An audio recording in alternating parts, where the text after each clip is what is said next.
नमस्कार मंडळी, मी शिकत आहे. दुसरा काय म्हणतो यापेक्षा मी काय करते यावर जास्त विचार करण्याची गरज आहे. कारण आपण जे कार्य हाती घेतले आहे ते कार्य जर आपण प्रामाणिकपणे करत असो, जे आपण नियोजन ठरवलेलं आहे, दिवसभराचा जो शेड्यूल केलेला आहे त्या शेड्यूलनुसार जर गेलं तर खरंच आपल्याला 6 महिने तुम्ही हे जे जे तुम्ही नियोजन करा, 10 मिनिटं नियोजन करा आणि त्या 10 मिनिट जे नियोजन केलं त्या नियोजनाला तुम्ही फॉलो करा.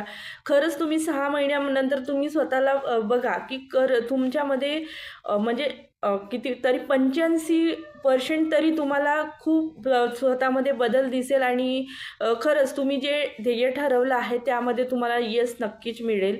त्यामुळे जे तुम्ही सर्वात आधी सकाळी 10 मिनिट स्वतःच्या दिवसभराच्या पूर्ण शेड्यूल तयार करा आणि त्या शेड्यूलनुसार काम करण्याचा प्रयत्न करा.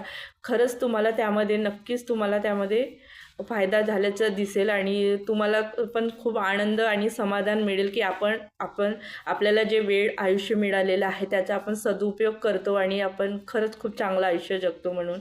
तर तुम्ही करा आणि तुम्ही कशा पद्धतीचं नियोजन ठरवलं आहे आणि तुम्ही कोणत्या याच्यासाठी म्हणजे प्रयत्न करत आहात ते किंवा तुमचे जे काही मनामध्ये प्रश्न असतील, काही विचार असतील तर ते कमेंट बॉक्समध्ये नक्की लिहा. तर मी